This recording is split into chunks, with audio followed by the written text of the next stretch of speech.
And then what happens after there's an acceptance within the field, within the heart, within the soul, we have what's called a healing peak sometimes.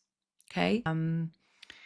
So Pam's saying a bit sick and tired, and that is really a really important thing. So what happens when sometimes what happens when we're doing deep healing work that has been laying there for a long time, just ready to go? We have something called a healing peak. It's something I teach extensively with my groups, because what's really important is to remember that your body never does anything against you.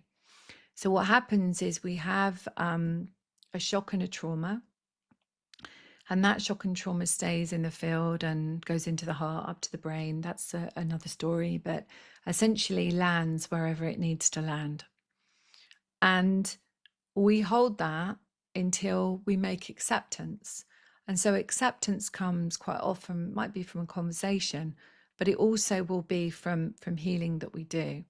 And then what happens after there's an acceptance within the field, within the heart, within the soul, we have what's called a healing peak sometimes. Okay.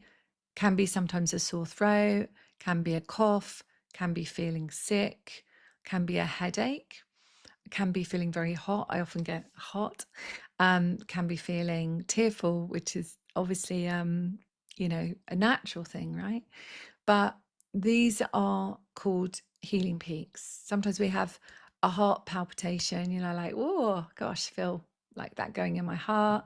Big shifts. You might have been noticing it over the last few days as well with this portal. And so that's what happens. We're so incredible. We're amazing beings, and we have such an incredible way to heal ourselves, that this is just a part of us being let go of.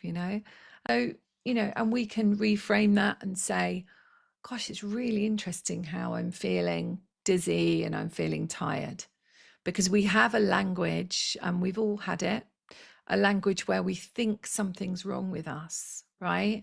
And we're brought up to think something's wrong with us because we have this pain and we have to go to someone to fix it. So maybe it's found in a bottle or a syringe with a needle, or, something like that. And we have to remember that we are the healer within. Okay. So we have all the answers. Okay. But when we have a chronic condition, what are we not listening to? Where are we not coming home to that divine union of self? Okay.